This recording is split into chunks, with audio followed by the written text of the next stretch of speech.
Hey Gators and sports fans, get all your Gator talk, news, analysis, and opinions on the PodUp with Matthews in the Morning podcast. Find us on your favorite podcast platform or watch us on Facebook Live between 8 a.m. and 9 a.m. every weekday. PodUp, because we are Gator fans. So say it's great to be a Florida Gator. Good morning and welcome to a Wednesday edition of PodUp with Matthews in the Morning from the Crime Prevention Security System Studios. Large enough to serve you, small enough to care. Got a good show lined up for this Wednesday. We're going to kick it off here in just a second with JC, but we'll be joined by James Bates around 8:20ish. Talk to crazy James Bates for a little bit. Talk about his career and how he's going to be broadcasting games for the ACC network this year. Let's go straight to the Titan MR hotline. We're joined by our hockey analyst, Barry Bell. John Cornell. Good morning, Jason. How are you? Hey, good, man. I did watch some hockey last night. I watched some NBA last night. Yes, I love hockey, as you know, QB, and we have a team that is 120-something miles away from us playing for a Stanley Cup.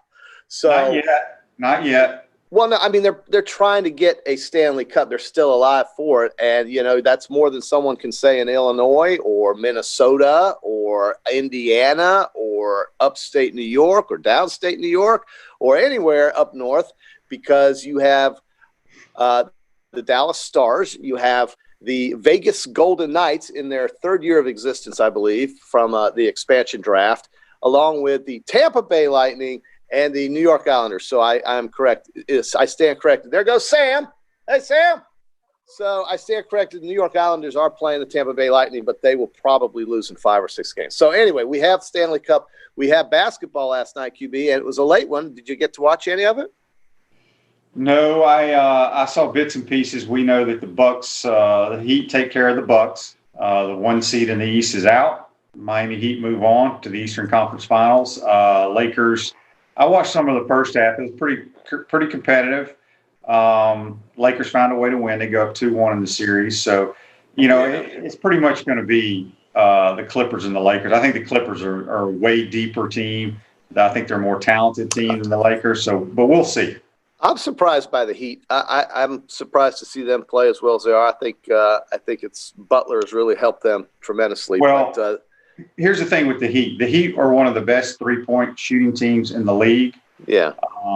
So they're going to cause some problems. They're very young and athletic. Yeah. They could easily make the finals. Easily. Oh, sure. Yeah, no doubt about it. Last night, you know, the Lakers get 83 out of their 112 points from Rondo, Davis, and James. So that really is a three-headed monster they have with the Lakers. But the Clippers, that should be very entertaining if they should both get to play 2,000 miles away from where they are domiciled. So that could happen. And you know, I guess that gives us some interesting things to look at. I'm very excited about, you know, the U.S. Open showing up in golf here in a few weeks. I'm very excited about Florida football coming in 3 weeks. I do think that, you know, we've had some really good news on the coronavirus front as far as hospitalizations go.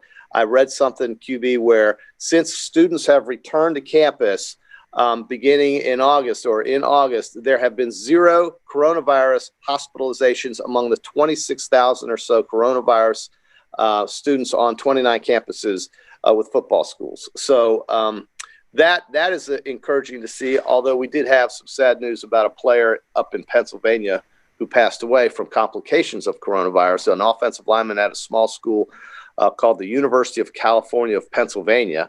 I didn't even know they would have a football team at a school like that, but he was an offensive lineman and the son of a former NFL player in Pittsburgh and Cincinnati. So that was the only time I've heard of an athlete or a college football player passing away.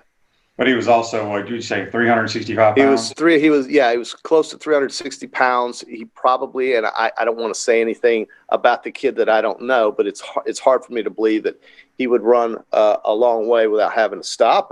Certainly don't know his health situation, but he was a very large individual, and it was complications from coronavirus. So there may have been some comorbidity there. There may not have been. It didn't really state. It just showed that I just read that he passed away. It's a tragedy at the age of 20.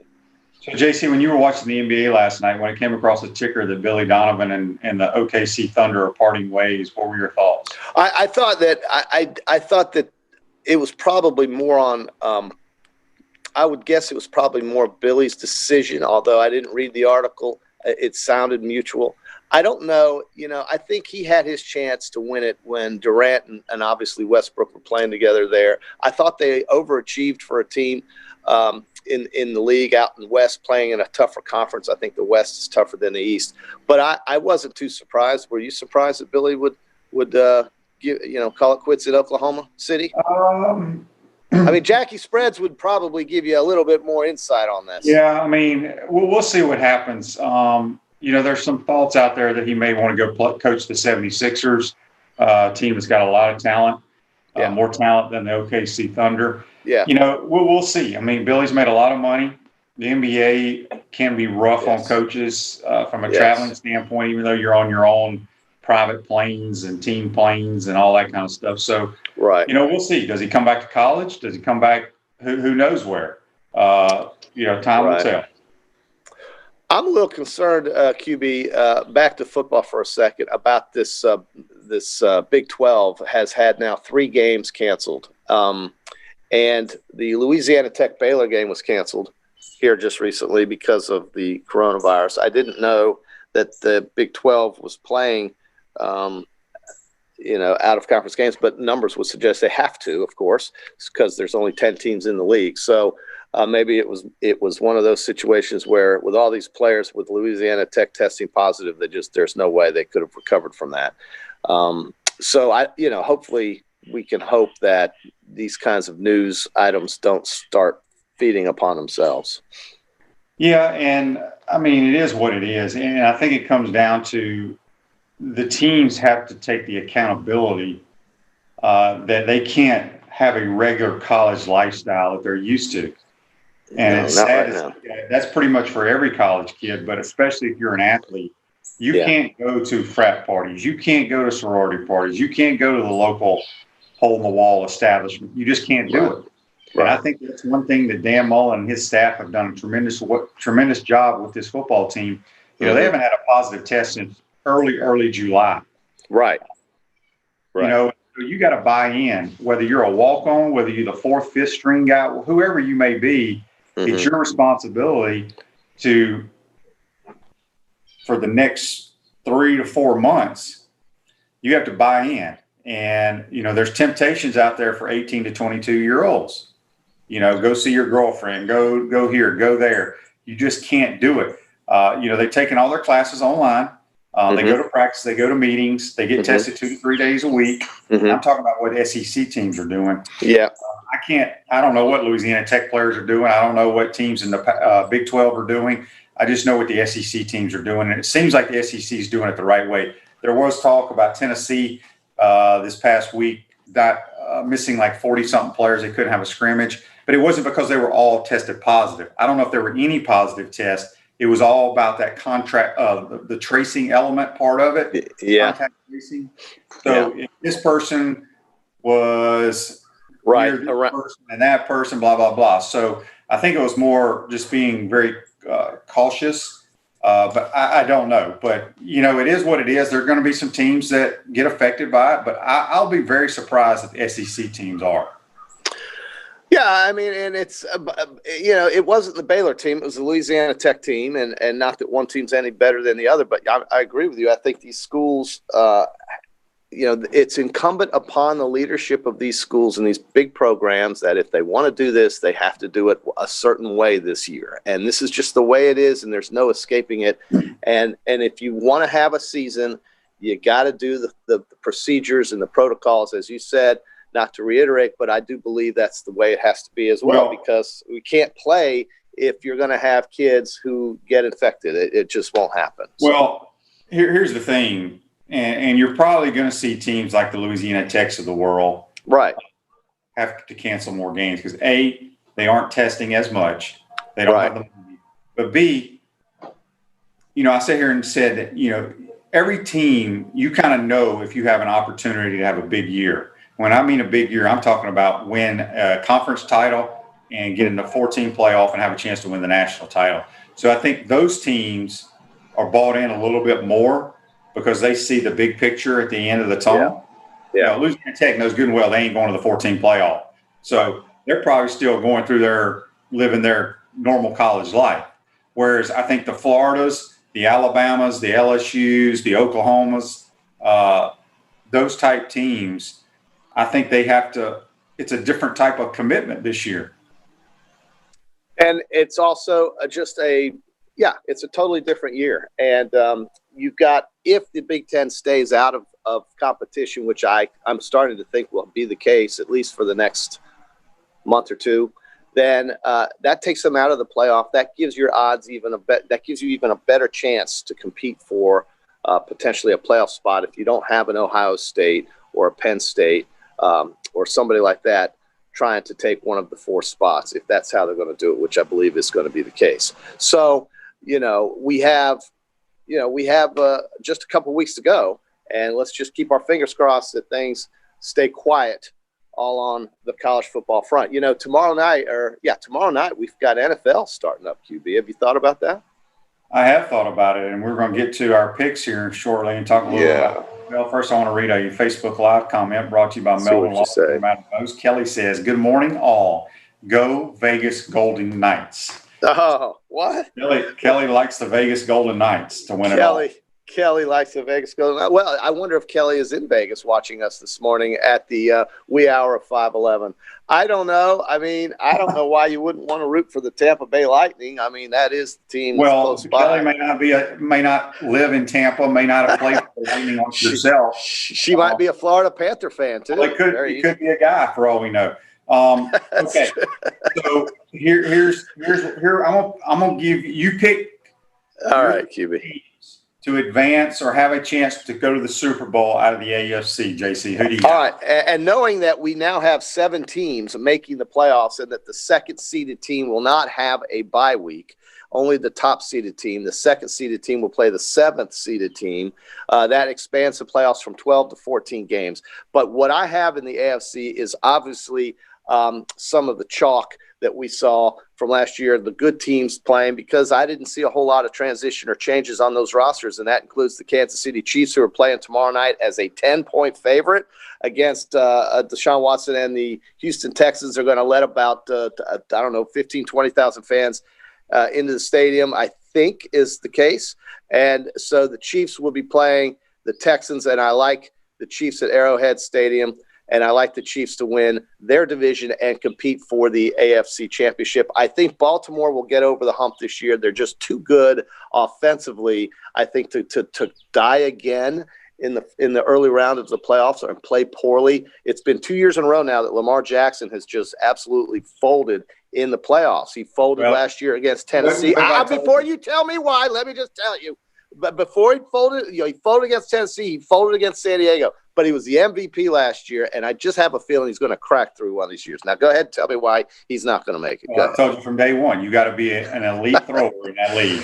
It's that simple. Well, he's the MVP, QB. I understand that, but once you get against the good teams, what happened to the MVP? Okay, that's that. Okay, so who do you have? Well, okay, I'm still taking Baltimore. I think Baltimore and Kansas City will play for the conference championship, and I think a team that will play in the playoffs will be another team out of the West. I really like the LA Chargers for some reason. Don't ask me. I can't say. Quarterback. Well, I get it, but I think their defense is that good. Well, it's going to be Tyrod Taylor to start the season. Oh, jeez. But remember, this is a weird season. This is not a season where you're going to have home field crowds and things like that. I don't know. I just threw okay, let me scratch that. Since you hate that pick. I'm going to take the it's your pick. I just think it's a stupid pick. Okay, well, let's go with chalk there. I'm getting back with Tennessee. I'm going to go back with Tennessee because I like the fact that Tannehill signed a long-term deal and they've got Derrick Henry in the backfield. So their defense is good as well. I'm going to take Tennessee, Kansas City, and Baltimore. All right. Well, here's who I got. I love the Chiefs. I love Pat Mahomes. I think he's going to be the greatest quarterback we've ever seen. I'm going – check these two teams out, JC. Okay. The Buffalo Bills. Yeah, good defense. Great defense. Great The defense. Pittsburgh Steelers. Yeah, another great defensive team. But see, the story with those two will be, as I think it's always been the case with Pittsburgh, is health. I don't know if Ben can play a full season. I just don't think he's got the durability, and they can't win it without him, in my mind. And Buffalo, I would tend to say that's very possible, but it's all up to Jake Allen. I think they can. It's hard to win just on defensive alone. Very few teams have done it, even though it has been done. But I think Buffalo is a good pick, QB. I don't blame you for that, because look, the East, for the first time in I guess 2 decades, really, the East is open to the other teams in that division. It's wide open now that New England is without Tom Brady, although Cam Newton could be dangerous there as well. So I don't know. I like to see Buffalo. I would love to see that fan base have something to cheer for, even though they're not going to be able to show up at the stadium. Somehow these Buffalo fans, I think they're the craziest fans in the league. They'll find their way to wherever they're playing, and they'll support their team, and they love their Bills. So, yeah, that's a good one. How about the NFC? You want to kick off the NFC, QB? Before that, we're going to refresh your vehicle, your nice convertible Corvette, and you're bringing with a vehicle wrap from Wrap Spot. December is your lucky month at Wrap Spot. You can see 13% off your vehicle wrap. Y'all will see JC riding around in his convertible Corvette with his picture on the door on the wrap from the Wrap Spot. Okay, JC, all right. My NFC picks. These are some interesting picks here. Oh. I'm going with the New Orleans Saints. Of course you are. Yes, I am. I'm going with the 49ers. The 49ers, yeah, not tough there. And my dark horse, which it's kind of, I could care less about them, but I think with the skill that Tom Brady's going to have in Tampa. Yeah. The best skill players he's ever had. Sure. And with Bruce Arians calling plays, I think the Bucs have a chance to make some noise. Yeah, Godwin and Evans are so hard to deal with. There's no doubt about it. If Ronald Jones can run the football effectively on occasion, he's their number one guy. They signed Fournette. They're loaded with talent on the offensive side. The only thing I would say to be careful about with Tampa Bay, obviously, is their offensive line, but they're not that bad. And defensively, they're really good. And, they play the Saints in the first week of the season. Very interesting divisional matchup to start the season with the New Orleans Saints. I'm going to go with I like those picks, QB. I do. I like San Francisco for sure. I absolutely love San Francisco. I think the most competitive, or one of the most competitive divisions, will be the North.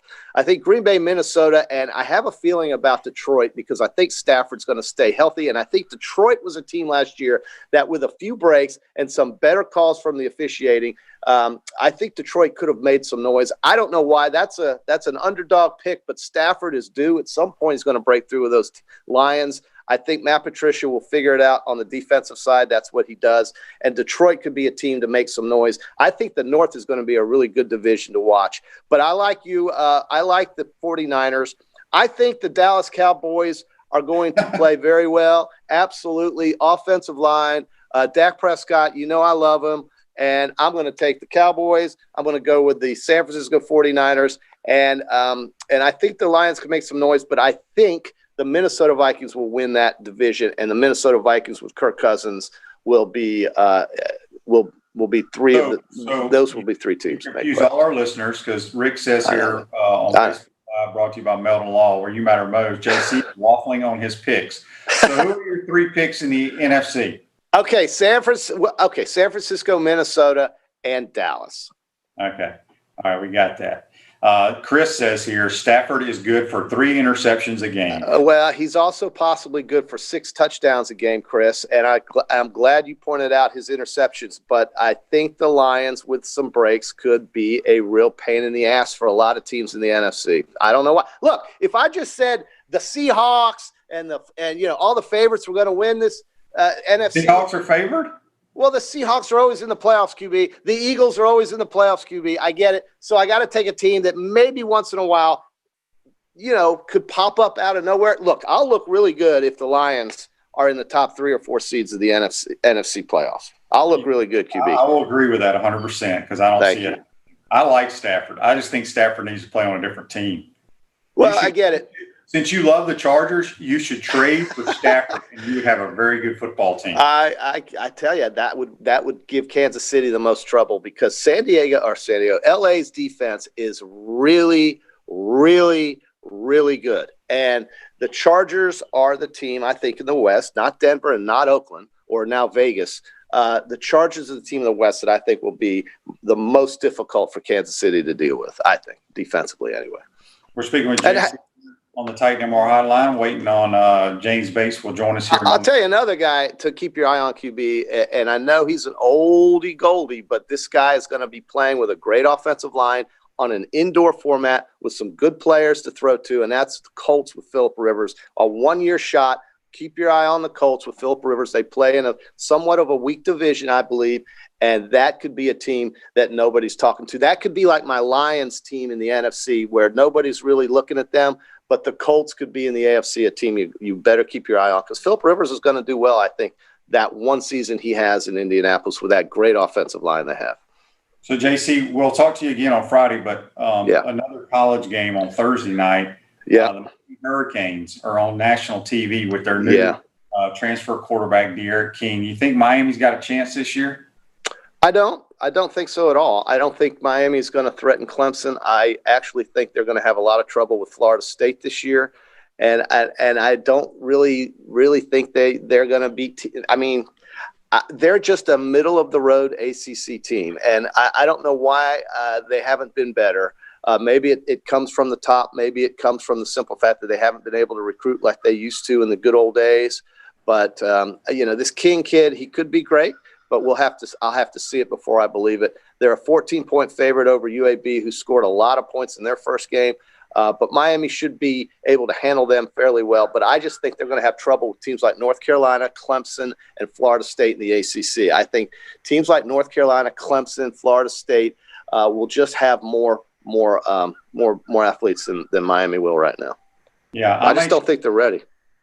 North Carolina is ranked 18th in the country. If that means anything, it tells me they're going to be better. I love Mac Brown. And I think Clemson is clearly the class of that conference. Virginia Tech is going to be competitive, as they usually always are. And I think Florida State's just going to be better. I think Blackman is going to play better with the new coaching staff there than he has with that bewildered coach they had before him.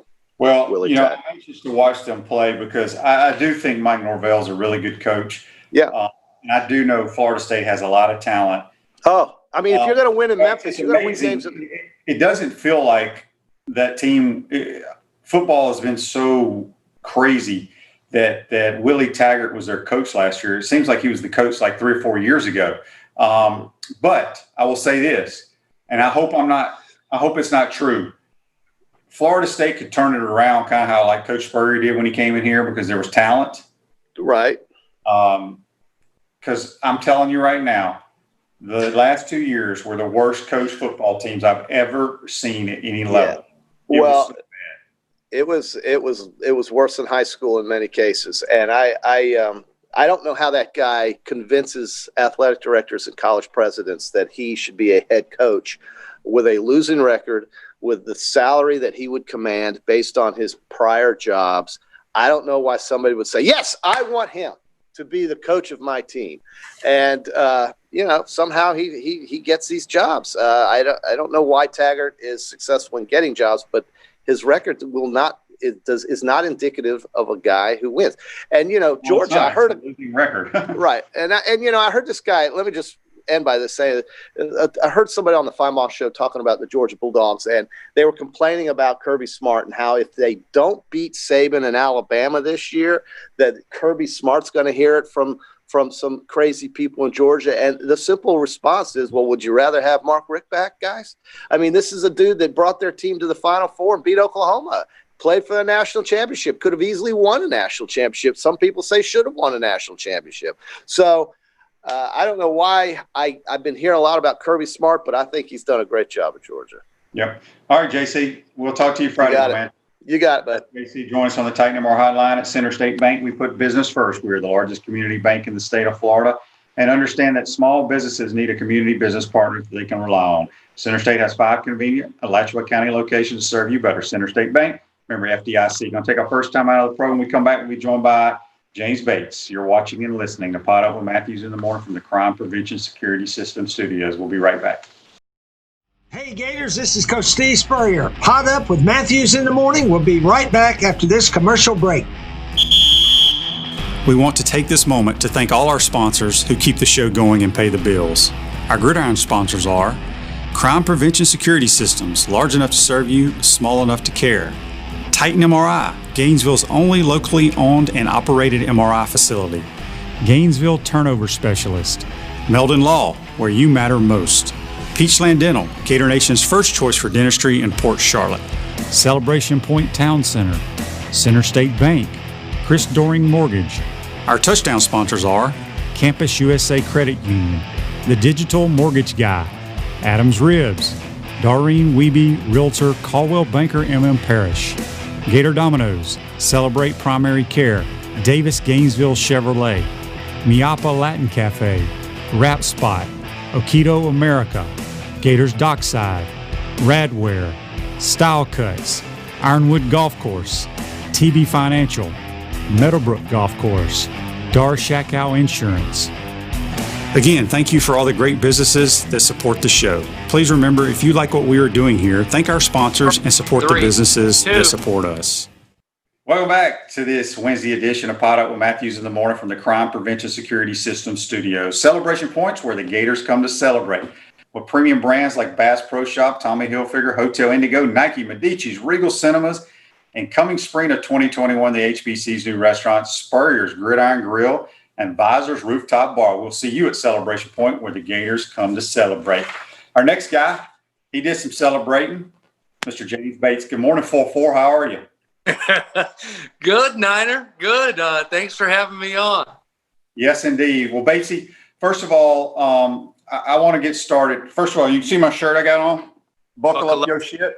About time. It's about time for these guys to buckle up their shit and go hit someone, isn't it? You ain't lying. You ain't lying. So, first of all, let's talk real quick about your art stuff.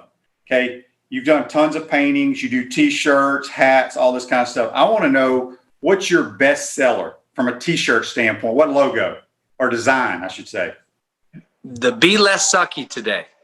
And it really started, Shane, Tommy Huber, right? Gainesville kid, the whole Huber family, great family, and all the kids went to Notre Dame, I'm pretty sure.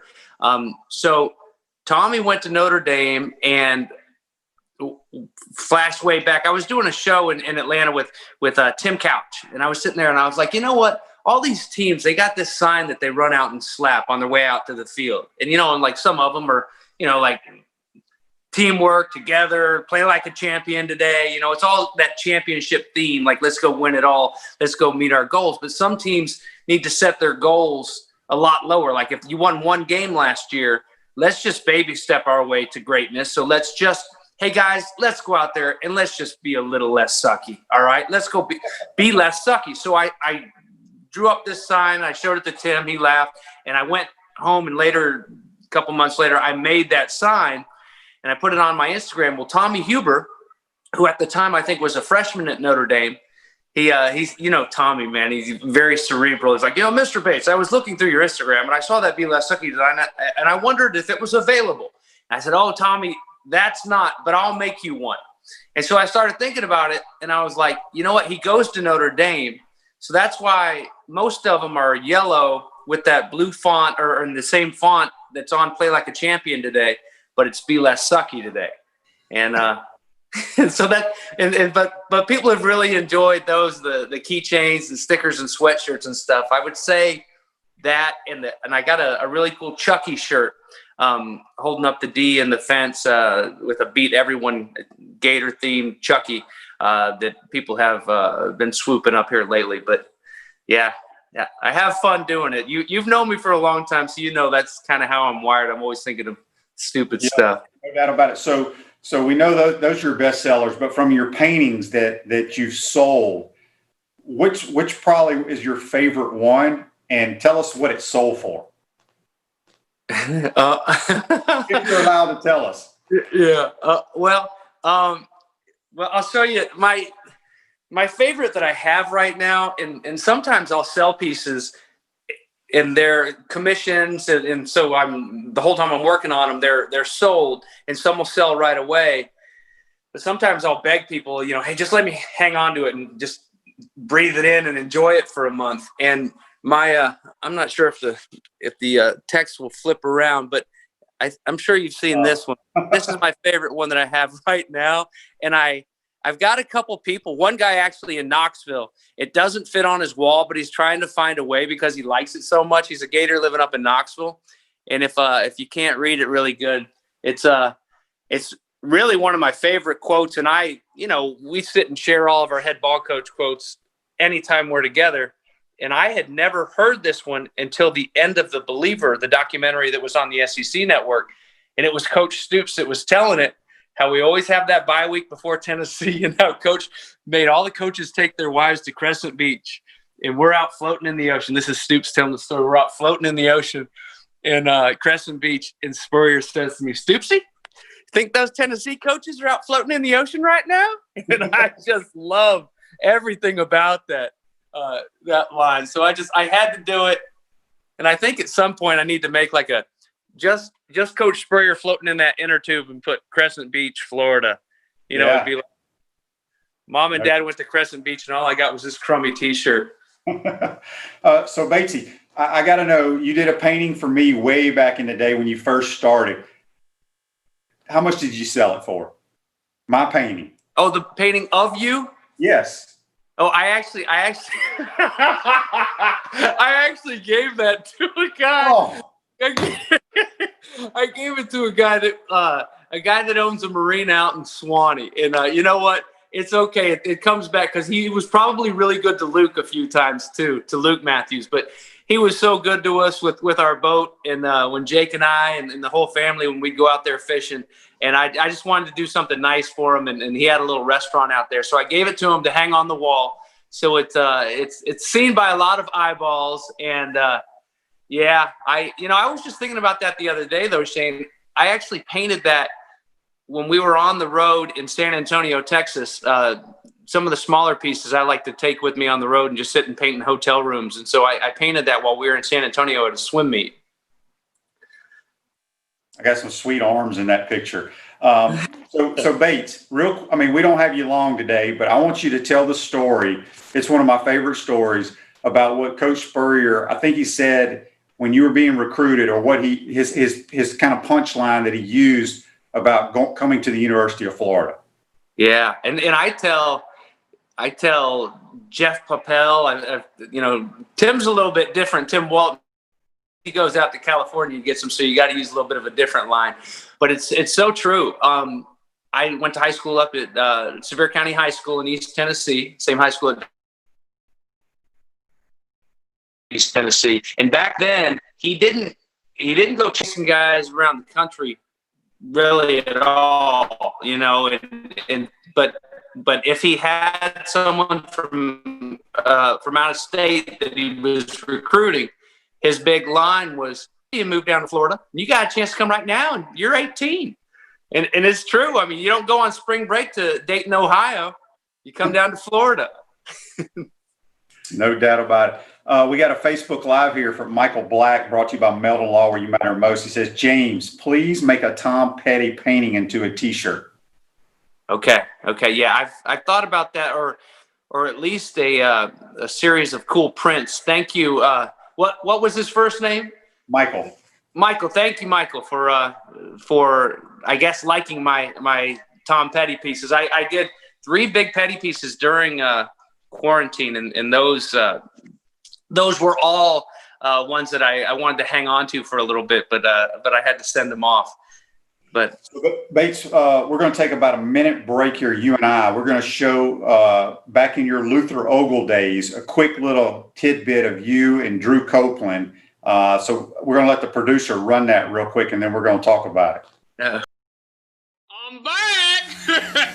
Hey, Forrest Barker ain't caught no balls, but you know what? I met myself a good friend. I brought him along to sing a duet. Woo! Go on! Let's do it! We got a pretty touching song for evenings tonight. That's a party one. Here we go. He plays the guitar too. Listen, that thing.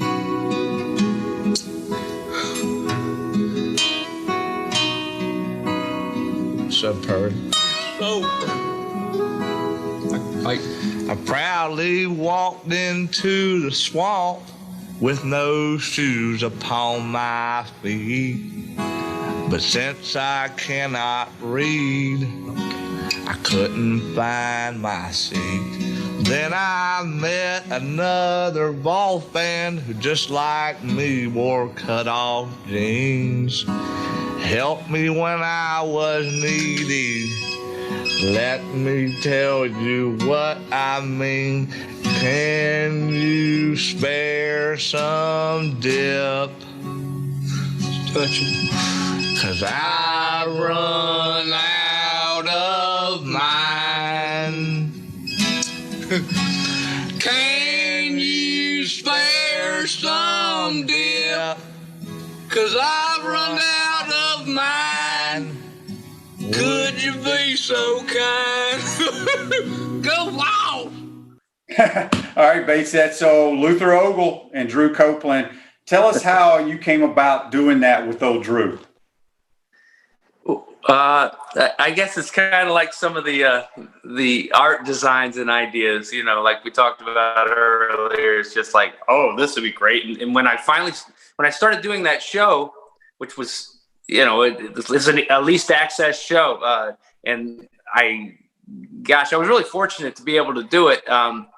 Just so many reps, and I think back to it. I talk to my classes at UF about that show all the time because it taught me to kind of interview on the fly. You know, you got all these people set up, and a couple of them canceled last time, or the PK young volleyball girls who were runner-up in the state this year. And so come on, and they were supposed to be on there for 10 minutes, but now it's an hour, and so we mix in a few skits like that and stuff. So just Luther had been created like maybe a month or so prior, and I just had this song in my head.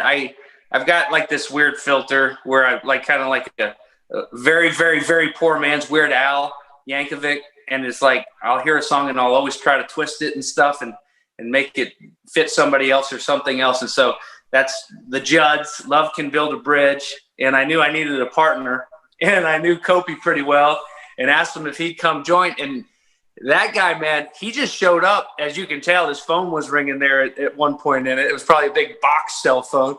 And I told him, hey, he had like a 4-minute warning of how it was going to go down, and he knocked it out. He really did a good job. Who wrote the lyrics? Todd wants to know here on Facebook Live. Oh, I write all my own lyrics. All right, Batesy. So tell us, a lot of people may know or may not know, you were in The Water Boy. Are you still getting royalties from that? You know, okay, so for those of you who have seen The Water Boy and don't know, my part is in Bobby Boucher's first game. End of the game, he's playing linebacker. I'm playing offensive lineman for West Mississippi State. We break the huddle. I'm the right guard, and we come up to the line, and he says, best of luck, sir, with the upcoming play. And I say, yeah, I'll be playing with your mama tonight. And 62. And you don't talk about mama. So on the ensuing play, he intercepts the ball, and rather than running for a touchdown, he knows that if I have the ball, he can tackle me. So he's like, we're 62. There you are. And he throws it to me, and I say, thank you, and run for a touchdown. I'm celebrating, and he drop kicks me, and he stands over me and says, 62, I love my mama very much, and now you know that. So that little part right there, it's 20 plus years later. I got a residual check last month, about 3 weeks ago, for $120. Wow. Isn't that crazy? Well, I guess you can't go like rent the movies anymore, like at Blockbuster or anything like that. So that's cutting into your income. Yeah, but like it'll be on some pay-per-view in Europe, and it's just crazy that they can keep up with all of it too. And but I did little TV shows during that time and stuff like Sheena, the Princess Warrior, and all that stuff. And I swear to you, Shane, I'll get residual checks from things like that are like 9 cents. It costs more to mail it than the check is worth. but they send them. That's funny. So we did a little Zoom call for a bunch of former teammates and friends of Danny Werfel for his last birthday. And you named one of your chickens after Danny. Yeah, you want to see him? Do we have time? Yeah, we got time. Walk out there. Let's check him out. Okay. You know, I was really worried because I didn't want to have to eat Danny Werfel. If the roosters, they get really loud and mean, you know, I don't want to like put them away for nothing. And nobody, it's kind of hard to find people that want roosters because it's the same deal, and they can be so loud. But I like having them around. And Danny Werfel is the best behaved. He's very polite to the ladies in here, and it's just because I named him that. Because I named another guy, Uncle Baby Billy from the Righteous Gemstones, and come on, guys, come here. So come here. Here you go. Danny's back here. Everybody say hello. You guys are big time. You're on Shane's show right now. There he is, right there. That's Danny. Okay. That's Danny Werfel. Danny's a sharp-looking fella. Yeah, you know, every now and then it's kind of fun to hear him out here crowing in the morning. I'll say, "Shut up, Danny Werfel! Shut up!" All right, Batesy, let's talk about your kids. Obviously, your wife, Tina, was an All-American swimmer here. You got Talia Bates, just finished her freshman year last year. You got Georgia Bates, who's will be on the swim team next year. Just talk a little bit about what they've done so far. Oh man, I'm proud of them. And Jake is doing his thing over. He goes to UNF, our son. Well, I have a question for you about Jake after you talk about your swimmers. Oh, okay. And well, it's, you know, like you've seen with Lou, like all these parents are seeing with, you know, not just their kids that are athletes. It's tough. I feel for them. You know, these experiences that we, you know, think back on and have so much fun around, you know, high school age and college age. It just makes me want to make the most out of every day. And that has been I know a lot of people have talked about the silver linings that they've had throughout this whole pandemic. But one thing is, you know, when we sent Talia on her way as a freshman, thought that she'd never live with us again, but she's lived with us for a couple months, and that was kind of fun. And Tina had to remind me several times. I'm like, why doesn't she want to watch a movie with us? And Tina's like, would you have wanted to watch a movie with your parents every night when you were her age? I was like, okay.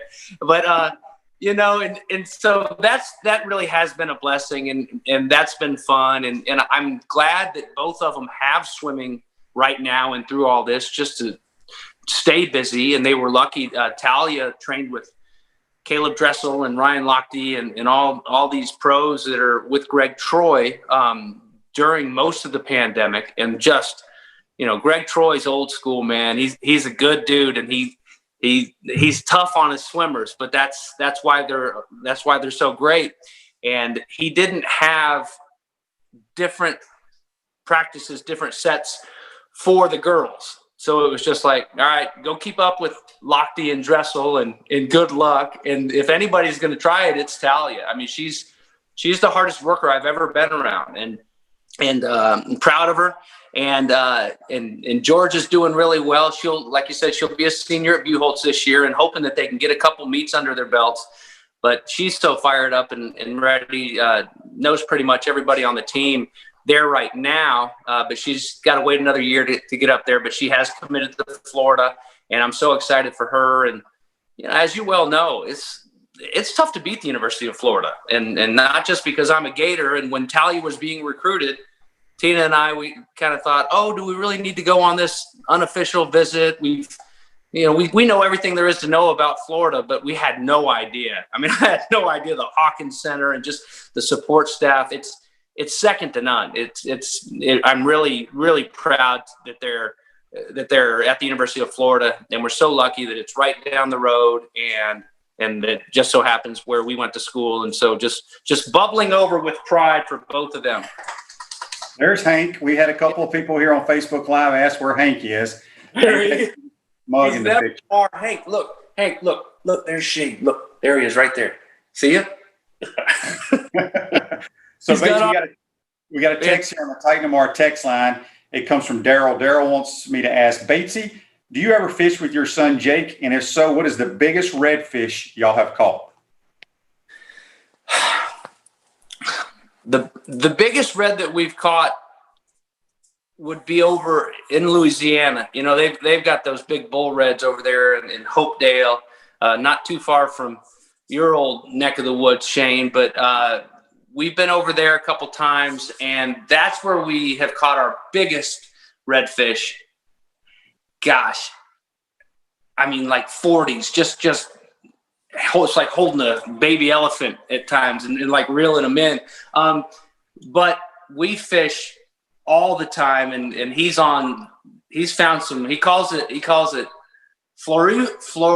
Louisiana, a couple spots that he's got, because the redfish are so big, they're almost like the reds that are over in Louisiana. And my favorite way to fish them with Jake is, I got into it earlier, and it's just like the guy, he grinds. I always thought that I liked fishing, but I not like Jake does, and like Luke does. I mean, it's he and Luke, when they get together, they could fish. I swear they could fish for 3 days straight and not eat or sleep. Yep. And it's just it really is cool to have kids that are so passionate about something like that, and something that's really so wholesome. But I love, some of my favorite memories in life will always be standing up on the front of that boat, and he's just on that pulling platform back there, just pulling me around in a flood tide, and those tails. You're looking for those tails because the water's way up there, and these fish are eating where they can never get because of this extreme high tide, this flood tide. And you'll see that tail, and he'll be like, all right, Dad, here we go. 1 o'clock, 20 yards. Get ready. And you know, you got one cast at them. There's so much bait, and they're up there, so they spook easily. And you got to cast it, and you got to drag it right across their nose, because they're not looking for food. They're all on the food. So you got to put it right on their nose. And if I miss it, Shane, he cusses me. And it's so funny. And I'm so disappointed in myself. And at the time, I'm mad at him because he's like chewing my ass, but I deserve it. And it's like, it probably feels good because of all the times I chewed his ass when he was little. But he'd be like, come on, Dad. And it's just the funniest thing. But thanks for asking, Daryl. Yeah. MuyGrandeFish.com. That's who I'm sponsored by today coming on the show. I'm sponsored by MuyGrandeFish.com.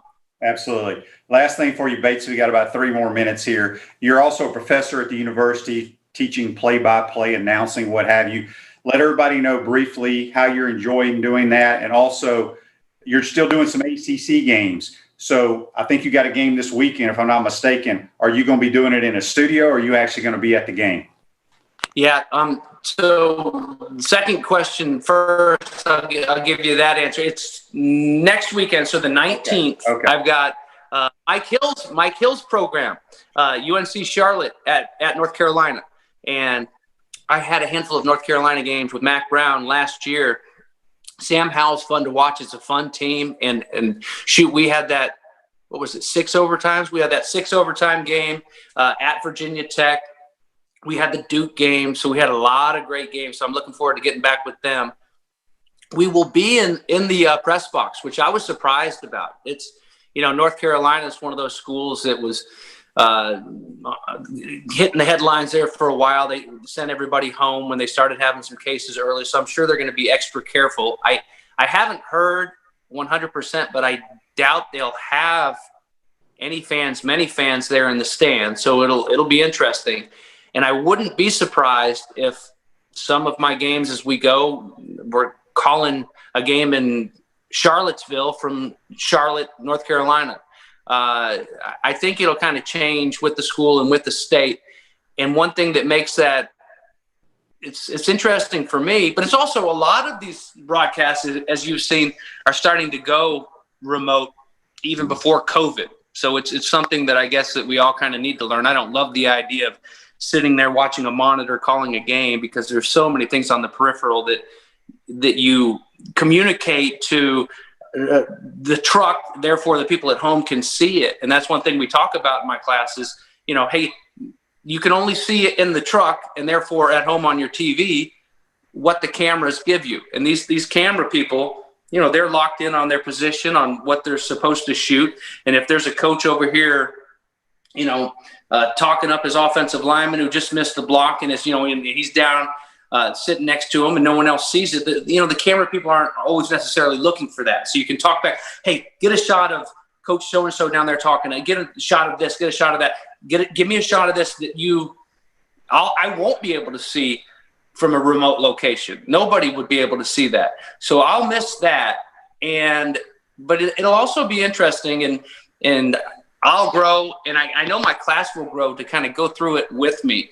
And I've really enjoyed that. This is my 8th semester over there, and gosh, when they called me up and asked if I would do it, I said, yeah, I'd love to do it, but I had no idea how much I would love to do. I mean, I would do it for free. You hear that a lot, but I really would. I just love the energy that they give, and I love, it's fun to kind of to mess with them too, and to you keep your finger on the pulse of what's going on TikTok and the like, so I can impress Georgia.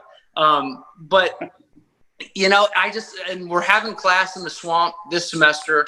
I don't think I want to go in the classroom right now anyway for a while and sit there and, in a small classroom, and come to find out the majority of my students, it's their only in-person class. So I'm glad we're doing it that way. And I just told them, like, look, we're going to sweat. We're going to be here in the stadium having class. We're going to sweat, but you know what? You're lucky that you can get out and enjoy. And when you're here, be here, and let's get better. Let's team up and let's make each other better, get some good reps. And so far, so good. One class in the books, and they were awesome. All A's so far, all A's. Awesome. Well, Batesy, be less sucky today. We appreciate you joining the program. Be safe, and we'll be watching you next couple weeks against Charlotte, North Carolina, my man. All right. Buckle up your shit, Shane. Have a great day. Up, baby. All that right. includes in the car as well, which could be even more important than covering kickoffs. All right, James Bates. Take care, my man. See you 4-4. That's James Bates. We're going to take our final time out of the program. When we come back, we'll wrap this show up. Hey, Gators, this is Coach Steve Spurrier. PodUp with Matthews in the morning. We'll be right back after this commercial break. We want to take this moment to thank all our sponsors who keep the show going and pay the bills. Our gridiron sponsors are Crime Prevention Security Systems, large enough to serve you, small enough to care. Titan MRI, Gainesville's only locally owned and operated MRI facility. Gainesville Turnover Specialist. Meldon Law, where you matter most. Peachland Dental, Gator Nation's first choice for dentistry in Port Charlotte. Celebration Point Town Center. Center State Bank. Chris Doring Mortgage. Our touchdown sponsors are Pomodoro Cafe, Big Mills Cheesesteaks, Cornerstone Financial, McDonald's Gainesville, My IT Masters, Gainesville Neon and Signs, 84 Lumber, Tropical Smoothie, Chick-fil-A on Archer Road, Aver and Smith Personal Injury Attorneys, Orange Theory Fitness, PRP Regeneration Specialist, and Dowling Signs. Again, thank you for all the great businesses that support the show. Please remember, if you like what we are doing here, thank our sponsors and support the businesses that support us. Welcome back to PodUp with Matthews in the morning from the Crime Prevention Security System Studios. This Day in Sports is brought to you by GTS, Gainesville's premier maintenance company. Whether you need carpet cleaning or expert painting, fences mended, or any handyman services, call GTS at 352-363-6622. In 1990 U.S. Open men's tennis, 19-year-old Pete Sampras wins his first Grand Slam title, beating Andre Agassi. Brought to you by GTS, Gainesville's premier maintenance company. I want to thank JC for joining us today, and always number 44, James Bates. He's a character. There is no question about it. And we appreciate him taking time to join us today. This show's a wrap, brought to you by Wrap Spot. Be safe, folks. Join it. Make sure you follow us, like us, and do all that good stuff. We'll see you tomorrow. Take care.